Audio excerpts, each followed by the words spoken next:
doing? I need coffee. It's 5 in the morning. Make coffee at your own house. I did. I drank it all. You drank all the coffee in your house before 5 in the morning? Big gulps, lots of sugar. All right, get up. And just a little bit of... Milk. Episode 21. Two papers today. One's published in the Journal of Sensory Studies in 2025. Actually, one of the authors, so 2025, 2015. One of the authors, Maxwell Kalana Dashwood, has already been a guest on the show. He is a co-author on the first paper titled Latte Art Influences Both the Expected and Rated Value of Milk-Based Coffee Drinks. This paper comes out of the lab of Charles Spence at the University of Oxford in the UK. And this paper basically tries to make the case that people are prepared to pay more money if the latte contains or has latte art on it. In the second paper, More Milk, this paper is out of Taiwan and asks the question, does coffee taste better with latte art? And they use some sort of electrodes connect to tasters' heads to make this determination. This paper was published in the journal British Food Journal. The executive summary of this paper is, if you drink stuff, your brain responds. Now, when you read through the papers, you're going to see some pretty dodgy latte art. So we thought, why don't we get someone to join us who pours good latte art most times? You probably know our guest, popular in YouTube, Instagram. What else? Your home? Oh, yeah. You're probably doing things that Emilee taught you. We're very, very happy to have you here in Eugene, Oregon. Our guest is Emilee Bryant. Thank you for coming. Thank you so much for having me. We're recording on December 12th. It's the eve of the holiday party in the Department of Chemistry here at the University of Oregon. And so that means that we are also consuming bourbon at the same time. With that in mind, Emilee, it is super good to have you here. Why are you here? I'm here to break the mold and be your first guest in person. No, I'm actually here to discuss a little bit about these papers, about the perception of latte art. No, that's why you think you're here for the pod. Why are you here in Eugene? Why are you? No, well, actually, you were doing a really cool docu-series that's going to be coming out next year. I'm the host and co-producer, and you guys are the subject matter of one of our docu-series episodes. See, you showed up today, and I knew you were coming, but also I knew it was a holiday party, and I was really put in a bit of a bind because it's the only day of the year where I wear my carrot erect jumper. Yeah, it's definitely erect is the right word for it. But also, it's like I was going to be on camera, but I'm like, you know what? No, I'm going to wear it. No, it's the third nipple. Do you remember? Well, it's something. Do you remember when James Hoffman wore the AeroPress jumper? I do. Yeah. So I'm thinking maybe my snowman jumper with the three-dimensional carrot might go James Hoffman viral. That's right. It should. Yeah. Some people know you already. Most don't. Yeah. Well, they'll a couple. There may be our Venn diagrams probably overlap more than you think in this podcast, but many people in the coffee industry actually learned latte art by watching your YouTube videos. That's crazy. I believe it. Tell me. Do you know how many views you have had on some of your foundational latte artwork? Dude, the foundational ones tend to do the most views, I think, out of all of my channel, especially because they're the older ones, but also because, the golden era of there wasn't a lot of latte art tutorials online. Yeah. I think they average close to around anywhere between 400 to 1 million views. I don't have 1 million yet on any of my videos, but one is really, really close. So I consider by the end of the year, it probably will be. You're going to hit 1 million? Yeah, that's good. I mean, that's a lot. And I think one of the things is that these are types of videos that you don't just watch one time. There's a lot of content creators create content that is digested today and is done. Mm-hmm. And that's not true with your videos. And it's kind of hard to achieve that timelessness that people continue to watch. You maybe know, but I would guess that your videos have pretty steady views per month since the day you released them several years ago. Oh, yeah. Some of the most important videos I released were the ones I released in the first year. Yeah. They still garner the most attention, I think, because that was the intro. People need that foundation to latte art. It's super, you have to repeat it. Yeah. When you think about if you go back in time to other content creators in the coffee space and you watch their earliest videos, go watch, I encourage the listener, go watch James Hoffman's first video. No. So, but Emilee, something about you that I really appreciate is there is a level of cinematography and visual excellence that you try and infuse your videos with. And I think it's really apparent that you take what you do really seriously and that you try and put as much of a production value as you can into your work. So can you talk about where that skill set came from and why you bother? Thank you so much, Doran, for that really kind compliment as you look me in the eyes and we drink whiskey. Yeah, I love cinema. I grew up on TV. I was addicted to it. It is my favorite medium.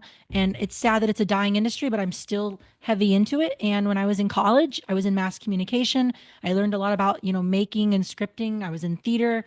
But I left college to go live out in a treehouse in the middle of the woods. I was a very whimsical kind of person in college. Like a real treehouse? Dude, I will show you a picture. It had 2 stories to it. We're going to get this on Instagram. Yep. Absolutely. It had 2 stories. I had a bottom living room with a kitchen, bathroom, internet, cable, upstairs bedroom. Next to it was this cottage. And then next to that was an art studio with like 20-foot ceilings. And it was all built by an artist who recycles materials and builds homes for lower income and artist people. And so like in the art studio, the ceiling itself, like when you go to a picture frame store and you see all the corners laid out of the picture frames to see the colors? Yes. The entire ceiling was covered in that. So if you're an artist and you're trying to figure out of a color for your art, you just got to look up.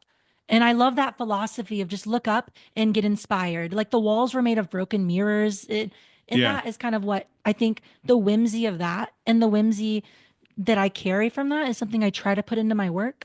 So I will make something tutorial based, but also I try to put in a little like magic, fun, maybe effects, or maybe just the dramatic intro, like a silly video, but takes itself very seriously. There was a movie that came out last year, 2 years ago. Don't Look Up. That movie's incredible. Yeah. But against the mantra of the art treehouse. Definitely against the mantra. Yeah. Fair enough. Yeah, I okay. think it was Mac Miller once wrote, "Keep your eyes on the sky, not glued to your shoes." Ah, yes. There's more things. So tell us about the rest of your West Coast journey this trip. Yeah, so we ended up in San Jose and San Francisco. We've been kind of following just different fun stories. We're making a bunch of different episodes. I can't give them all away right now, but as you're involved, one of them is going to be on the sciences of coffee. We've juxtaposed one kind of with some home experimenters that everyone knows. I want to save it for later, but I also kind of want to kind of gab about it and get it all out there. I can give you kind of a preview of another one. Is we have a 14-year-old coffee roaster that we interviewed out in New York. Not a 14-year-old coffee roaster, a 14-year-old that's roasting coffee. Interesting.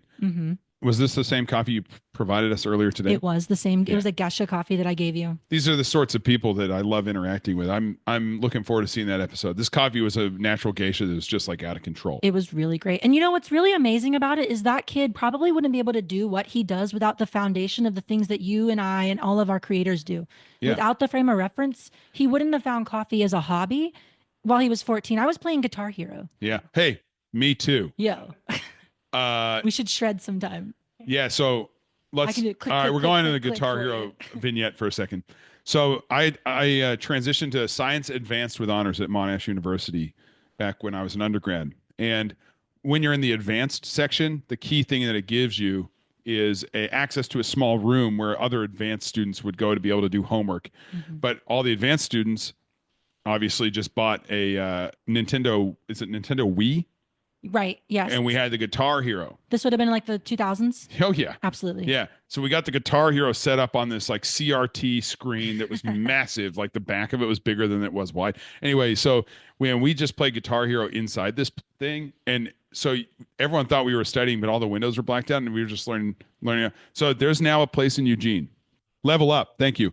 And they have a Guitar Hero like console that you can play on there. Right, like the Dance Dance Revolution, but for Guitar Hero. Exactly. Yeah, it went from being a home thing to being an arcade thing. Yeah, so exactly. So it did the legendary jump. The thing is, unlike Dance Dance Revolution, where at home it's okay to look really stupid, and then you go to the bar and you do it, and like looking stupid's okay, but like if you're trying to be good and you don't look good, that's not good. With Guitar Hero, you're at home and you think you shred, but no one gives a. But if you go to the bar and you shred, you're legendary. Oh, you can get the whole room behind you. I spent 3 years of my life mastering expert level Cliffs of Dover. Stuff. Yeah. Anyway, maybe you and I should go play some Guitar Hero Dude, later. I would love that. I don't know if you know this, but modern times with streaming, Guitar Hero has made a resurgence. There is now a way to download it and play any music you want. Like you can do any song and you can input it and it'll make the notes for you. Unlike unlike AI's applications presently, this is what AI should be for. I 100% agree. Entertainment for humans, Yeah, specifically. this is what it should be. I use it sometimes as therapy when I'm feeling bad. It revalidates me. I'm like, am I right about this? And they're like, of course you're right about Of course. that. Of I'm like, course. you're just telling me what I want to hear. And they're like, yes, of course I am. Yeah, exactly. So you began your career as a barista, Yes. at least in coffee, right? Actually, kind of like a dessert barista shop, but yes. How long has it been since you've worked in a cafe? Oh, that's a good question. I can kind of give you the sum of it. I started in a little dessert shop, and this is when they used to not know anything about coffee, and they taught me how extraction works based on only smell. Nice. Wild. But our noses are really great chemical receptors, so maybe they were onto something there. And I was let go from that job within the first month. They said I wasn't into coffee enough. And I always say nothing sparks a fire like being told you can't do something. So I burned that place down to the ground. I didn't actually do that. But I was a barista for a few years after that. I maintained course. And I believe I stopped right when I moved to New York. I got a job managing Everyman Espresso in Soho. So I was still a barista, but I was managing. And when I moved away from that job, I became a coffee director for this Australian brunch company. And then after that, I became a coffee educator for Counterculture for almost 2 years, right about there. And it wasn't until I was pouring a latte art drink that had a very phallic shape on top. And I posted it on Instagram back when they used to pay. And this one video went very viral. It got 23 million views. It was, of course, the drink I'm talking about, the phallic shape. And it made me my rent.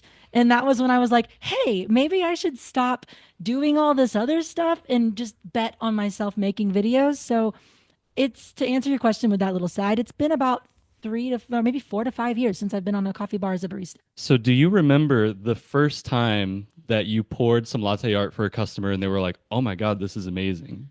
I do. I think it was sometime when I was working in my second job, because again, I got fired within that first month. And I poured probably the ugliest swan you've ever seen in your entire life. Maybe even uglier than the one I poured earlier for you guys. And someone was just like, oh, look at the birdie. And I think it was just really cool to see their response. But, pouring latte art was always something I had to teach myself in the dark. I didn't have any mentor in the beginning, and there was no frame of reference. So really, at the end of the day, it was for the guest. Yeah, because I taught myself latte art by watching your videos, and I've only been a home barista, and we're not allowed to have milk in the coffee lab except for earlier today. I made you make an exception. I rarely get the experience of pouring some latte art and watching someone enjoy it. But I can imagine that when you're working in a cafe, that kind of feedback is really powerful. So in your experience, how often do people appreciate that extra effort or that touch of artistry that you put into it? I think I notice it the most because you'll hear this one comment everyone will always say, oh, I don't want to stir it, or I don't want to drink it, I don't want to destroy it. And it's like, it's gonna get destroyed when it goes into your stomach regardless, silly. It's not gonna tattoo to your stomach. What are you doing? I have a thought. I firmly believe that tips are not a reward for service. They are just a tax that gets added on to the thing you're buying because they are paying the person's wage. That's what it is. However, not everyone agrees with us. And most people in the service industry definitely are on my side, where they're like, you just you tip a 20, 25, 30%, whatever you can tip. People probably already just lost their mind with me starting at 20. Okay. But that's not the point. My point I'm trying to make here is the following, is that with something that's artisanal, and if you put in that effort to pour some like crazy stacked tulip or something, it would be kind of interesting if the customer had the ability to tip you after you'd poured it. Sure. I always wondered about this. It's like, what is the motivation for pouring latte art? People take photos, put it on Instagram. That's one item. Item 2 just makes you feel good. Mm-hmm. Item 3, you're flirting with the person you just poured it for. Oh, yeah. Yeah. Item 4 could be like, you're just doing it because you're bored. Is it all of those? Like, what is it? It's definitely a combination. I think everyone is different. I can't speak for everyone, but for me, I think it's the second one. I feel like for everything I've done in my life, you are putting your time into it. What would be the point of not doing it to the best of your abilities? And there is something fun about latte art because it's not something that gets taught very often. It's a tangible thing you can learn. I think it's something, I was talking about this earlier, it's fundamentally a physical property of like the universe. Like I think I've seen these patterns exist in real life. So like learning to just do it was something I was really interested in. I mean, I didn't start with an interest in latte art. It became something that, like, oh, I have an interest in coffee. I want to make the best coffee I can. So I want to plate my coffee the best way I can. Because to me, latte art is plating. It's garnish game. I'm taking us to the papers. Okay, so we have two papers to discuss today.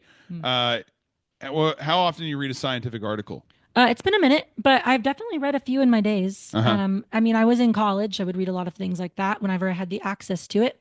But when I think I was actually looking at the way you send these, you actually have to, you get access to them. And I was like, oh, that's a benefit of working for a university. You get access to all the papers. Yeah, there is a website that we should not endorse known as Sci-Hub that you definitely should not use. Okay. I will not ever go there. Yeah. Ever. The first one was published in the Journal of Sensory Studies, and the second one we're going to deal with was published in British Food Journal, which is interesting because it sounds like there's a typo in its own name. But like maybe the British Journal of Food would be good, but right. British Food Journal. Anyway, they also just call it, don't you know? They just call it BFJ, which That's also kind of strange. BFJ is good. Anyway, so we got one from the Journal of Sensory Studies, and the first paper is titled "Latte Art Influences Both the Expected and Rated Value of Milk-Based Coffee Drinks." Before we get into this paper, I want to give you a quick story about Charles Spence. He has won the award that I seek as the pinnacle of my career. He won the Ig Nobel Prize, which is an award for improbable research, for playing the sound of a crunchy corn chip while eating a stale corn chip and demonstrating that people think that the stale corn chip that crunches in your ears is more fresh than the stale one without the crunch in your ears. I swear the brain hates us sometimes. Oh, I've got an idea. Highly pertinent to the situation right now where we have 3 bottles of bourbon on this table. Here's my hypothesis. If I drink these 3 bottles of bourbon, I'm going to get drunk. Let's go test whether this is going to happen. Yeah, I don't know if that's going to work or not. Yeah, it's weird. Oh man, let's get all our buddies on. together. Let's get like 30 guys in here and we'll just see what happens. But like when you ask these types of questions, from my side, I'm not in sensory studies, so I don't know what the bar is for asking a good question. But the types of questions that you see in these sensory studies articles, for me, don't always meet the bar of a good question. I can see that. Now, that doesn't mean this isn't a good paper, because within the confines of what the paper is about. Well, my first item on this paper is that it satisfies my favorite literary trope in scientific communication, which is the title is a statement. I love this. It's authoritative. It's a sentence. You know, they could have gone like investigating the link between sensory qualities and latte art, but no, they hit you with the statement, which I love. And so basically what they're doing is they have a British barista champion, Maxwell Kalana Dashwood, who we love him. We love him around here. They had him pour latte art into a cappuccino, and they also had him not do that. And then there were a few components. One of them was just a survey that was done on images, so people were just looking at coffee. They weren't even in the room with it. It was just on the screen. I saw that. That was kind of strange to me. Yeah, and then you don't know. And then they did this in Kelowna and Smalls in their cafe, and investigated if people were willing to pay more for the drink, or if they thought it was better, or if they thought flavors were more intense. And then they did one more experiment where they controlled the shape of either like a star or kind of like a little blobby guy. This is my favorite experiment they did. They refer to it as amoeba-like. It is. And they wanted to see if this had a correspondence with bitterness and likability and things like this. So this is broken into 4 pieces. They say, let me show you a photo with and without latte art. Mm-hmm. How much would you pay for it? Do you think it's going to impact the sensory experience? Then they take a subset of people into a cafe. They're different people. There is no overlap. Unlikely that there's any overlap between person group 1 and person group 2 who tastes it, right? Right. And when they taste it, then they say, how much would you pay for the one with latte art versus without? And is there a sensory difference? They then go ahead and isolate how the art looks, because it's true, it's hard to pour the same thing twice. 100%. And so they did it with cocoa powder, I believe. Like it went full Australian on us. Right, yes, absolutely. Yeah. They also definitely did the traditional cappuccino, because that milk foam looks like dry SpongeBob, and the amoeba looks like Patrick. It's really crazy, actually. Yeah, surface of Mars is more moist than that foam. Yeah, it was. I want your summary on this paper, because we actually don't need to go into the nuanced detail of this paper, because I think you can distill it down pretty quickly. So what is the summary of this paper? Ooh, where do you start? I mean, kind of the summary of it was, well, okay, so one thing that I thought was really interesting, I'm just going to hit on this point at the end, was they said that roundness was perceived as sweeter, right? But people preferred the star shape. That Yes. I thought was crazy. Yeah, so this is for the cocoa powder on the surface of the dry foam. They see the amoeba shaped one, and they're like, "This one is sweeter." Right. They were, well, no, they thought it was going to be sweeter because it was rounder. Interesting. Because okay, so you have a star Yeah. and you have the round one, which they're the same shape, but the amoeba looks so bad. Yeah, and I think the big takeaway is that people were willing to pay more for the coffee with latte art in it, but there wasn't so strong of a correlation between the presence or absence of latte art and sensory attributes. Right, right. So Well, it makes sense because people would always want to pay more for something that they know is extra added on. I was looking at the blank one and the one with the latte art, and the blank one I was like, oh, that just needs a little latte art. it's Doesn't kind of it? like when you take the clothes off of a Barbie. 100% is like that. What have you been doing in your spare time, Doran? We get through a lot of different types That's of right. Guitar experiments here. Hero, Yeah. Barbies, Uh, Let me ask you about this idea of how much would you pay for something? hmm If you ask someone who knows nothing about money, just like they're a consumer who doesn't drink coffee, therefore they wouldn't know how much coffee costs. hmm If I ask 20 people who know nothing about money which one they would pay more for. I would pay for something that has more. I would pay for the nicer looking one. Yeah. So, but why would you do that? I was actually thinking about this from a perspective of, is it nature versus nurture? Yeah. Like if I had grown up in a society where they said, "Oh, latte art is actually this thing that happens naturally and it makes the coffee taste bad," would my perception be like, "Oh, I would want less of it?" Yeah. But to me, the reason would be because someone made more effort to make it. There's an extra step involved of Yeah. craftsmanship, and the paper also kind of hints on that too. Yeah, and that's the hypothesis. But I think the thing is that it's very hard to find someone, let alone hundreds of people, to answer this survey that has never seen latte art. Oh, that's true. It's very common now. Yeah, and like even the worst latte art is still viewed like you go to a gas station in England and someone will physically make you a coffee. It's not that common here in the US, but imagine you're in the services in England and they're pouring you some latte art. Now it's not art, but they're getting contrast. They're just doing some wiggly thing, right? It's foam on top of the cup. It's better than steamed milk they dump a shot into. Exactly. It's better than nothing. If you show me something that clearly has an artisanal aspect to it versus not, I'm going to, even if I don't know coffee, I'm going to relate that to anything in my entire life where I know that artisanal stuff typically costs Right. more. If a bartender does a bar flare trick, I'm like, oh man, you know what you're doing. Yeah. Well, or I'm like, oh, I'm in for like a Right. Oh, $35 cocktail here. That's exactly right. Yeah.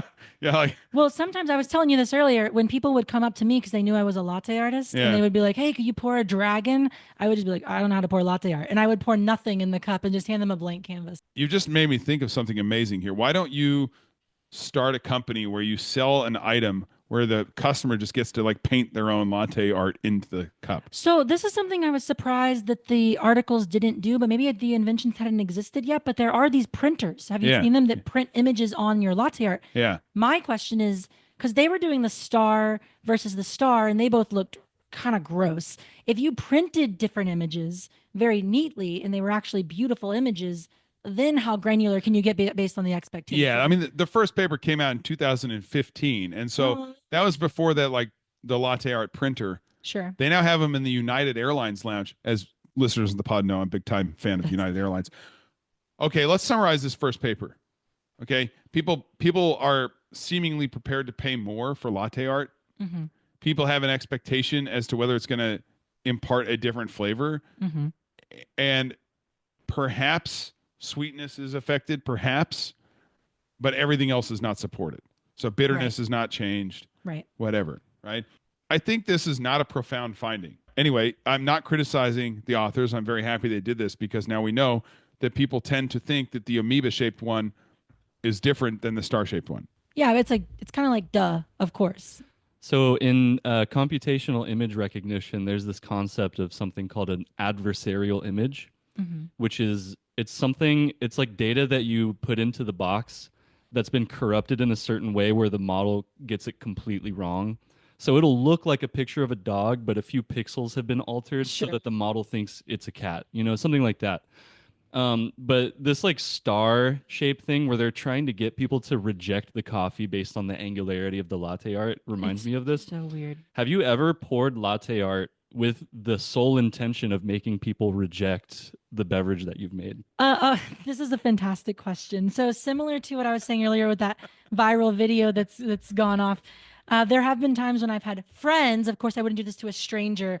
Maybe I was trying to annoy them or try to get under their skin. I would pour them something really silly like that, maybe a phallic shape, or again like nothing at all. So yeah, I have manipulated my abilities to be evil before in the past. But now that I know that people perceive it better, then maybe I shouldn't be doing that. Maybe is there at the end of the day, is it better hospitality to pour latte art if people perceive it better and they'll pay you more for it? That might be the conclusion from this paper, is Mm-hmm. if you pour it, people are maybe more accepting of your price. Sure. Yeah. Oh, bougie latte right there. Wow. Yeah, I don't mind paying that $10. That's crazy. exactly. I was gonna Look at this get guy. mad at you, like the guy. Okay, so like the guy in Seattle, the bikini babe guy, who got really mad because his drink was $20 and he threw the drink at the lady and then she hit a hammer through his windshield. See, no one's ever done that for me with latte art, but I'm waiting for the day. So the people of the espresso Reddit community are really familiar with this cafe in Japan called Glitch. Oh, yeah. And their whole thing, well, it's not their whole thing, but one of the things that they're notorious for is zero latte art. So they do really high quality coffee. I'm talking like a $20 cappuccino or something because the beans that they're using are insane. Mm-hmm. And you can choose to get it as a cappuccino, which a lot of places that serve these coffees, they only serve them as pour overs. So that's cool. But something that they do is they never do latte art. It's At all. always Like brown? completely blank. Mm. And I think you can imagine their motivation for doing so. They want you to really concentrate on the flavor, the experience of the coffee rather than the proficiency of the barista pouring the latte art. Well, you know what's kind of interesting, not to jump ahead a little bit, but the other paper kind of suggested that the opposite effect happens when you do that. The other paper. The other paper. Here we are. Nice segue. Yeah, nice. Have you ever heard of Never Pulling Through? Well, The Instagram account where they do the latte art, but they never do the cut through. that's crazy. It's really funny. It annoys a lot of people. I actually like it. I'm into it. I know. I didn't teach you my dap up. We need to dap up. Yeah, but my dap up does involve not pouring through. Oh, cool. You'll I see. like this. We're going to figure it out. Yeah. The podcast listeners have no idea what you're talking about. Nope. Yeah, that's the limitations of the format. Anyway, so moving on to the BFJ. Yeah. Does coffee taste better with latte art as a question, a neuroscientific perspective? This satisfies Doran. This is the opposite. This is Right. this is weakness to me. Because if they were, that if they were able to answer their hypothesis definitively, this would say coffee tastes better with latte art, Right. period. The question Period. mark is cowardice. So as the title indicates, we're going to do some neuroscientific thing. This one's a little weird. This time they strap people up to electrodes and Measured their brain waves. yeah, and I guess the human's brain produces different frequency waves. Delta, alpha. Apparently, some previous paper published in 2016 suggested that brain waves could determine sweet, salty, and bitter. Whoa. It's determined in the brain? As in, like, if you taste something salty, there is a frequency that your brain will produce as an electromagnetic wave, and you can detect it remotely. Like, oh, that person just had something salty. Whoa. And yeah, and the alpha waves are at 8 to 13 hertz, which can be detected in an awake but relaxed person. Beta waves, 13 to 30 hertz, which can be detected in an alert, conscious, or excited person. Gamma waves, which are greater than 30 hertz, representing learning, memory, language processing, and it disappears with anesthesia and deep sleep. So at these and I missed delta. Delta waves are down low at We don't fly Delta. Yeah, on this. well- I'm just kidding. We do. Yeah, this. no delta. Yeah, delta 0.5 to 4 hertz detected during deep sleep. So there's like two like you're awake situations, which are the alpha and the beta waves. Right. And I guess between these four, you're able to then strap electrodes to someone's head and detect whether they've had some flavor experience. Right. And Okay. they made some conclusions about them too, What they down conclude. towards the bottom. Well, one of the things I think I saw that I read through was that the alpha waves were higher in the non-latte art, right? And that the beta, and maybe I have it backwards, was higher in the regular latte art. And that was suggesting that you were more calm without latte art, but that you were more focused with it. Yeah, that is Well, yeah, and it's statistically significant. The p-value is like 0.001, which is that is significant, which is suggesting that while you're awake, which is generally when I'm consuming coffee, if you have one with latte art, your brain is going to respond to the fact you're seeing latte art. Imagine though going to the zoo and being like, "Bro, did you see the humpback whale in enclosure 2, which is a safari enclosure?" And you're going to be like, "No, I did not see that." And then there's going to be another guy who's like, "Well, I saw it." It's like, "Oh yeah, if we strapped you to this little electromagnetic spectrum thing, I guarantee you didn't see it Oh. because it wasn't there, because your brain responds to things you see." In other words, if you don't pour me latte art, You're not going to see. I don't see latte art, so I don't respond to it. Right. Absolutely. Yes.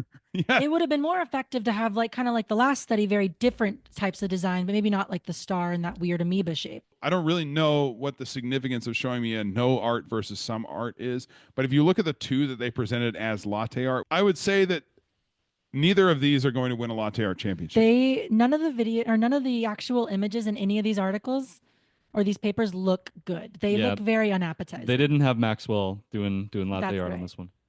I was kind of reading the article and I was like, y'all should have called me. What the heck? I could have made you I could have been consistent too. Your value in science is not yet realized. That's right. I know. I Yeah.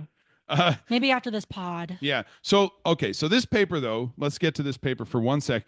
This paper is coming out of Taiwan, and they say some pretty No, interesting. they go in for Taiwan. Yeah, they like spend a whole paragraph talking about how cool Taiwan is. Pro Taiwan. We're pro Taiwan. They say that the most popular drink in Taiwan is the coffee latte. So people like the milky drink in Taiwan, which is cool. And they also say that consumers in Taiwan, but more broadly, no longer just eat for the sake of satiety Yeah.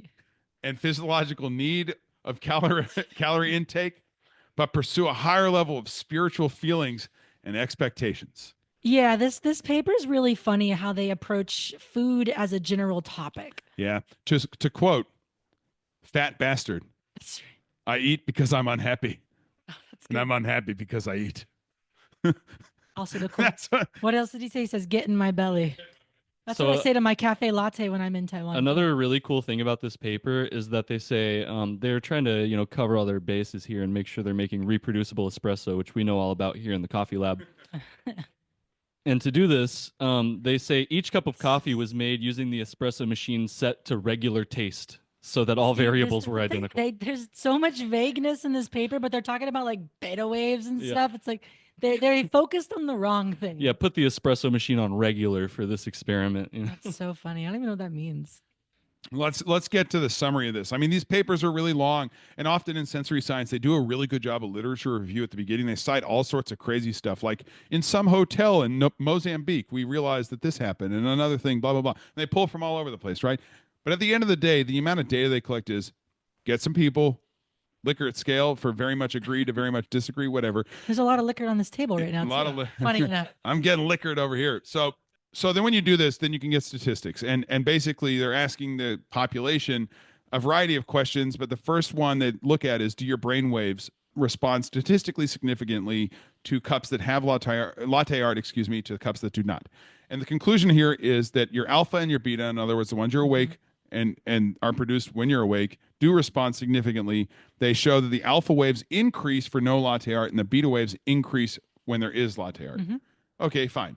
So one might say that latte art excites you and no latte art makes you what? Just live. That's like if the TV was off or you had a TV show playing. It doesn't make any sense to have one be nothing and the other one be something. Yeah, exactly. So then you go to table 2 and that's a paired t-test. Well, Doran, what are they saying?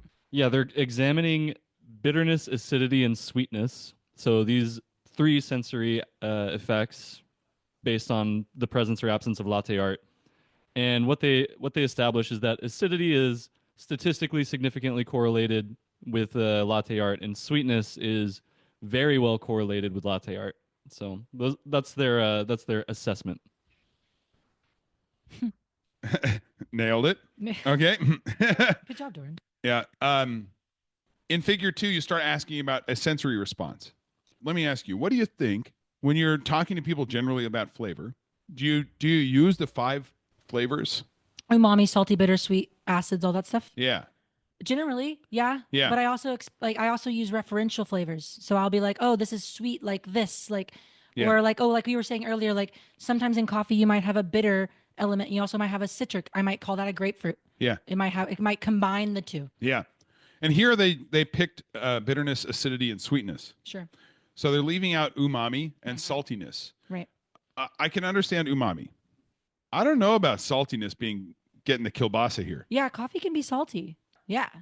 Well, so can milk, but people don't think about that. But milk for me is salty. We should also add an element of Barney to the milk part too, Ooh. if we're gonna do that. Because there's definitely a funk in some milk. You're taking me down a new vignette here. Okay. So I got this triangle of flavors for oysters. I love oysters. Yeah. And in the triangle, you have a one corner barnyard, Mm-hmm. one corner briny, Right. and one corner buttery. Sure. This makes sense. Yeah. You never ever hit the middle. Right. You almost always There's no traverse such the thing as edges. personal or balance in an oyster. There's always something unique about it. Yeah, it takes you in a new direction, right? There, it always has to. When I won my world championship in latte art for the first time, the first thing I did is went and got oysters at this oyster shucker in New York, and I got one of everything from across the country, and it was one of the first experience. I loved oysters. but Nebraska. all of them. I had like a ton of them. I was in New York. I don't know. But all I know is that when I was trying them, I was like, oh, the unique flavor complexities between the multi-tier oyster thing that I had was mind blowing. Yeah, it's as past ranging as any food Right. out there. Yeah, if you start under extracting espresso, you start tasting salt. Those double ristrettos. Double Rizzy Banga. Double Rizzy banger. This paper is pretty interesting because they have this highlighted sentence where they note the consumer's taste of bitterness, acidity, and sweetness of coffee in this study is in direct contrast with a paper published in 2017 by Spence and Van Doran. The listener may recall Spence and Van Doran were the authors of the previous paper in 2015 we just talked about, which stated in that paper that consumers rate coffee with round latte art as having high quality and believe that angular latte art would make the coffee taste bitter. In this paper, they don't see that at all. No. The only thing that they get statistically out of this is that sweetness is elevated, or at least the perception of sweetness is elevated with latte art. Right. There's actually a weird little statistical anomaly here that acidity is seemingly elevated with latte art as well. It's a P is less than 0.05, which is statistically significant. But the real one is sweetness is being elevated. Your perception of sweetness if it has latte art. Sure. It's kind of all over the place what they're saying, and then to contradict the one they're working off of too is kind of wild. Would love to see this experiment done in the dark. Placebo effect, right? What if you can't see anything? I'm kidding, of course. I'm thinking let's summarize both papers here so that we can move on to some sort of more macroscopic thing. Is that one paper, the first one we said is you're going to pay more money if there's latte art. Mm-hmm. Second paper says what? Second paper says that latte art is perceived as sweeter and that essentially alpha waves are higher when there's no latte art, beta is higher when there is. So you were more focused when you have latte art present. So in the Glitch Cafe. And that the last paper was wrong. Oh, yeah. Yeah. Don't forget that part. Yeah. In Glitch Cafe in Tokyo. Is it in Tokyo? Yeah. Well, so based on this paper, they're doing it wrong. No, they should just call it Alpha Cafe. Oh, I like that. And in every other cafe, they should call it Beta Cafe. That's right. Interesting. Kind of like the outcome of that, actually. From a applicability standpoint, I think the conclusion is pretty straightforward. I think it's if you pour latte art, it doesn't hurt the business, and people might see more perceived value in the product. Right. If you go back to our episode that we had about with Morgan about brand identity and achieving brand love and value, it would seem then that if you pour latte art, that actually is a positive influence on achieving this idea of someone loving your brand. Yeah, it's an extra step of care. It's compassion. To do it is to be compassionate. And whether or not you believe the next data set, which is that people seemingly perceived elevated acidity and sweetness, that's kind of secondary because at the end of the day, maybe not everyone necessarily can taste this, number one. But even if they did, not everyone wants elevated sweetness. Right. I had a conversation with Zach, the quiet inebriate, We'll call him the Quiet Storm. Zach, the Quiet Storm here in the pod room right now. Yesterday about whether alcoholic drinks should or should not have sugar in them. And I made the case that I don't want to be drinking sweet things. Right. And I know that the holy grail in coffee is to achieve sweetness without actually having sugar present.